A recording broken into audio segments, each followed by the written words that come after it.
Hello, guys. Welcome to Talk PR with Betty Abang, your weekly recap of PR tips, hacks, tricks of the trade.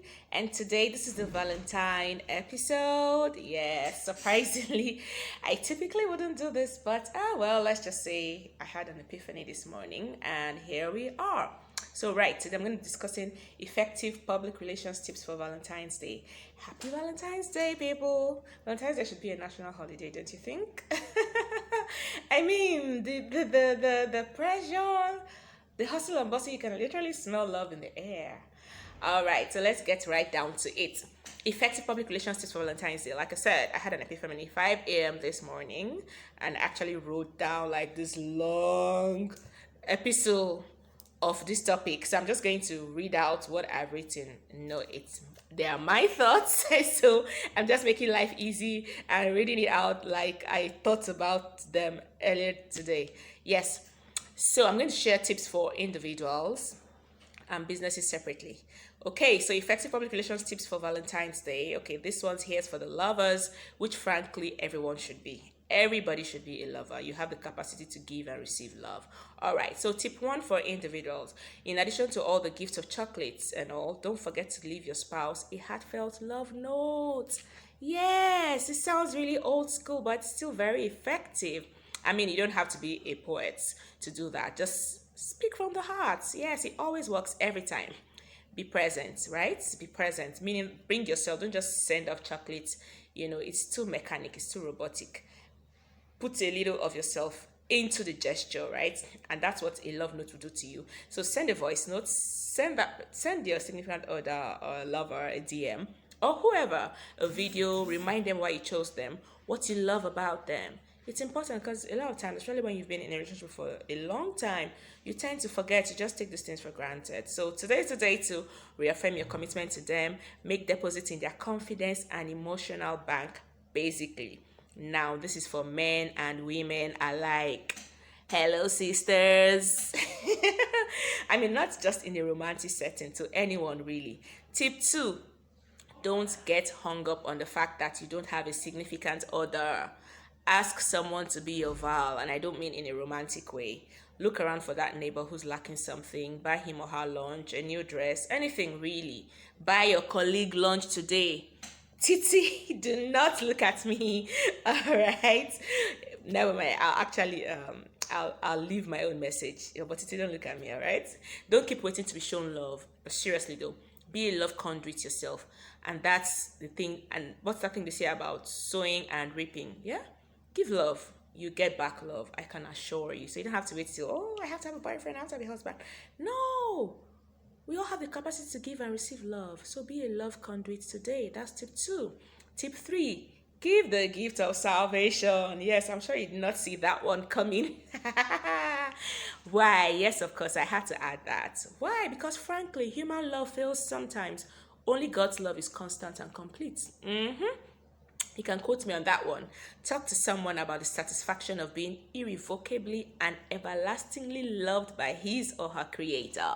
Yes, trust me, we'll have less troubles in the world, but on a serious note though. Yep, that's it. Add your own tips for individuals. If someone's telling me that, how can those be PR tips? They are PR tips because PR has to do with what? Public relations. So if you're in a relationship, your significant other, you're in a relationship with them, so you need to ensure that everything around those relationships are kept fresh. So yes, trust me, it is PR as long as you're relating with people. Okay, dope. Now for businesses. So let me tell you a story. My best ever Valentine was in an investment bank that I once worked. So here we are. We came to work a beautiful morning, Valentine's Day. And what did we see? Every female in the office got a pack of chocolates and red roses. It was the sweetest thing ever. It was so sweet, and I've never forgotten that company because of that singular action. Now, what am I saying? What am I saying in essence? You see, the key lesson here is, dear business owner, do not forget your primary stakeholders, your staff. Yes, I know that we do all of these nice things for our customers and all, but do not forget, it first starts with your staff. Yes, do something nice for them, something thoughtful. can be free lunch for everyone today. Yeah, they can each get chocolates on their desks like I got them, spa sessions or dance classes for everyone, and something fun. Happy staff equals happy customers. Happy customers equals what? More profits. Yes. Alrighty. And then before today, second tip for businesses. I hope you've been gathering data about the community where you do business. What is their most pressing need? Step out and ask questions. If you haven't done that, maybe you could start now. Ask questions. It might be that there's a child everyone in that community would like to send back to school, or there's a bad road to fix, or there's PhD and Wahala. There could be something that, people really need help with. Sometimes you just sit in your office and you cannot really relate or interact with the pressing need of your community. So you can start a love project in your community. I hope my clients are listening. This is honest, genuine gesture, not just something that you want to publicize so that everybody can see that you're doing this. No, rather, this activity is aimed at improving someone or the community's well-being, not something you're on code doing for publicity. You can't imagine how much goodwill this will bring to the company. Yeah, just imagine that you step out of your office and then there's a bad road and your company fixes it. You see, enormous goodwill you've built for yourself. All right, so let's go to tip number 3. Tip number 3 is what reasonable demands do your other stakeholders want? Can you concede some today? Yes, this might sound like such a tough call. Now, what that simply means is, okay, so you do business in an environment where you have rules and regulations, you have government, you have regulators.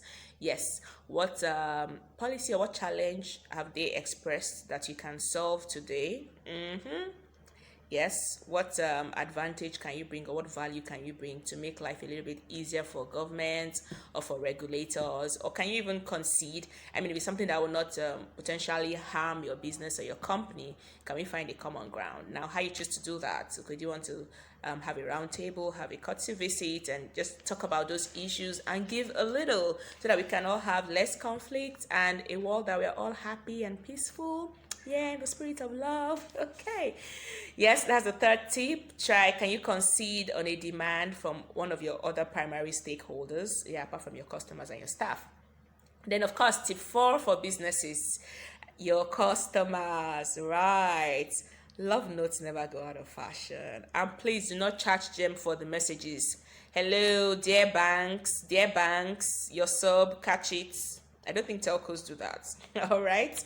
Send them a nice message, genuine, heartfelt messages like, thank you for your business. You're the reason you're still in business. All right. And I think it's a good time to also take feedback, right? Ideally, you should have like a feedback system, and where you're asking them, what more can we do to satisfy you? Not because you want to tick off, oh, we got feedback. No, but actually using feedback that you can actually use to improve your business and your offerings. It will go a long way. All right. So, and I have an idea for one lucky business. Well, I hope you guys watch to this point. Okay, think about this. You can open a wish box, right? Either virtually or physically in your store, your physical store or your virtual store, right? Have a wish box so people come in there and drop their wish lists, right? And then on Valentine's Day, you can just pick randomly. You could even have a live video around that, pick randomly. And then, of course, whoever gets picked wins what's on their wish list. You may want to have rules and regulations, because I know some people will come up now and say, oh, iPhone 11 Pro Max or whatever it is that is catching everybody's fancy right now.